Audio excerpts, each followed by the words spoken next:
السلام علیکم ناظرین، سبحان اللہ کا صحیح معنی کیا ہے؟ سبحان اللہ اسلام کا ایک مرکزی لفظ ہے جس کے معنی اکثر ترجمے میں مل جاتے ہیں۔ انگریزی یا اردو میں اس کا کوئی خاص صحیح یا قطعی تعریف نہیں ہے، لیکن عام طور پر یہ سمجھا جاتا ہے کہ سبحان اللہ کا مطلب ہے اللہ کامل ہے، پاک ہے اللہ، یا اللہ کس قدر کسی بھی عیب سے پاک ہے، وہ بے نظیر ہے۔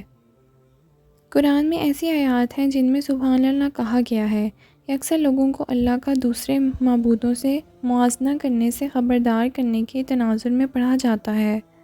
پس سبحان اللہ توحید کے بنیادی اصولوں پر محیط ہے، یعنی اللہ واحد ہے، سب سے زیادہ عظمت والا ہے، اور اس بات کا اعلان ہے کہ وہ عیب یا کوتاہی سے بالا تر ہے۔ سبحان اللہ ایک طاقتور ذکر ہے۔ ذکر عقیدتی اعمال ہیں جنہیں ایک شخص بار بار مختصر جملے یا تو دماغ میں خاموشی سے یا بلند آواز سے پڑھتا ہے۔ تسبیح میں سبحان اللہ پڑھنا بہت سے فوائد کے ساتھ ذکر کی ایک طاقتور شکل ہے۔ سبحان اللہ پڑھنے کا آسان عمل اللہ کی تسبیح کا ایک طریقہ ہے۔ اپنی تعریف ظاہر کرنے اور ان تمام نعمتوں کے لیے شکر گزار ہوں جو اس نے آپ کی زندگی میں عطا کی ہیں۔ مسلمان اکثر تسبیح میں سبحان اللہ کا ورد کرتے ہوئے الحمدللہ اور اللہ اکبر بھی کہتے ہیں۔ اس کی وجہ سنت نبوی صلی اللہ علیہ وسلم ہے۔ علی رضی اللہ عنہ کہتے ہیں کہ فاطمہ نے ہاتھ کی چکی اور پیسنے کی تکلیف کی شکایت کی۔ جب انہیں خبر ملی کہ مال غنیمت میں سے کچھ لونڈیاں رسول اللہ صلی اللہ علیہ وسلم کے پاس لائی گئی ہیں، ان کے پاس لونڈی مانگنے گئیں لیکن وہ انہیں نہ مل سکیں، اور عائشہ رضی اللہ عنہا کو اپنی ضرورت بتائی۔ جب رسول اللہ صلی اللہ علیہ وسلم تشریف لائے تو حضرت عائشہ رضی اللہ عنہا نے آپ کو اس کی اطلاع دی۔ رسول اللہ صلی اللہ علیہ وسلم ہمارے گھر تشریف لائے جب ہم اپنے بستروں پر جا چکے تھے۔ رسول اللہ صلی اللہ علیہ وسلم کو دیکھ کر ہم اٹھنے والے تھے، لیکن آپ صلی اللہ علیہ وسلم نے فرمایا اپنی جگہ پر ٹھہرو۔ میں نے اپنے سینے پر نبی صلی اللہ علیہ وسلم کے قدموں کی ٹھنڈک محسوس کی۔ پھر فرمایا کیا میں تمہیں ایک ایسی چیز بتاؤں جو تم نے مجھ سے مانگی چیز سے بہتر ہو؟ جب تم اپنے بستر پر جاؤ تو 34 مرتبہ اللہ اکبر اور 33 مرتبہ الحمدللہ کہو اور سبحان اللہ کہو۔ 33 مرتبہ یہ تمہارے لیے اس سے بہتر ہے جو تم نے مانگا ہے۔ سبحان اللہ، الحمدللہ، اللہ اکبر کے اعلان اور حمد و ثنا کے لیے زیادہ محنت نہیں کرنا پڑتی۔ یہ تینوں کلمات کہنے میں کوئی حرج نہیں، اور اس میں چند سیکنڈ سے زیادہ وقت بھی نہیں لگتا۔ یہ صرف کچھ سیکنڈ کا کام ہے جس سے آپ یہ ثابت کر پاتے ہیں کہ آپ اللہ تعالیٰ کو یاد بھی کر رہے ہیں اور اس کا شکر بھی ادا کر رہے ہیں۔ آپ کو معلوم نہیں ہوگا کہ آپ کے مزے کے لمحات کب ہوں گے، لہٰذا ان لمحات کو ضائع نہ کریں۔ سبحان اللہ و بحمدہ پڑھنے کے فضائل۔ ابو ہریرہ رضی اللہ عنہ نے بیان کیا، رسول اللہ صلی اللہ علیہ وسلم نے فرمایا جو شخص ایک دن میں 100 مرتبہ یہ کلمات کہے، لا الہ الا اللہ وحدہ لا شریک لہ، اس کے معنی ہے اللہ کے سوا کوئی معبود برحق نہیں، الہ ہے، اس کا کوئی شریک نہیں، اسی کی بادشاہت ہے اور اسی کی حمد ہے، اور وہ قادر مطلق ہے۔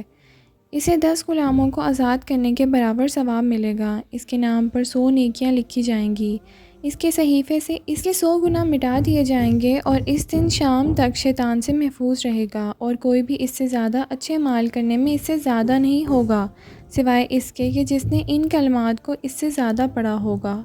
جو شخص دن میں 100 مرتبہ سبحان اللہ و حمد کہتا ہے تو اس کے گناہ معاف ہو جاتے ہیں، خواہ سمندر کی جھاگ کے برابر ہی کیوں نہ ہوں۔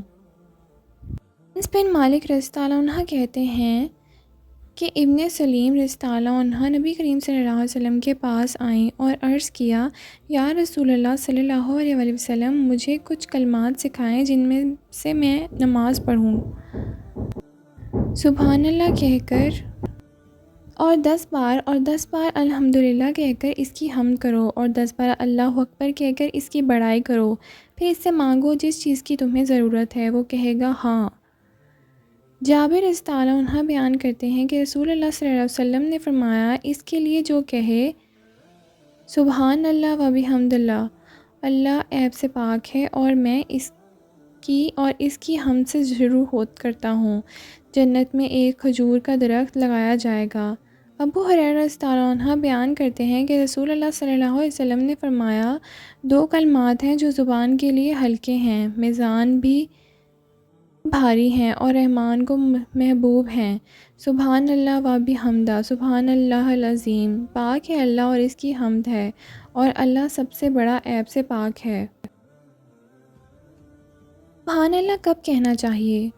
مختصراً یہ ہے کہ سبحان اللہ کہنے کو کسی بھی وقت تسبیح کہا جاتا ہے، بغیر کسی وجہ کے۔ سیاق و سباق کے مطابق یہ اکثر حیرت کے وقت اور خوشی کے لمحات میں کہا جاتا ہے۔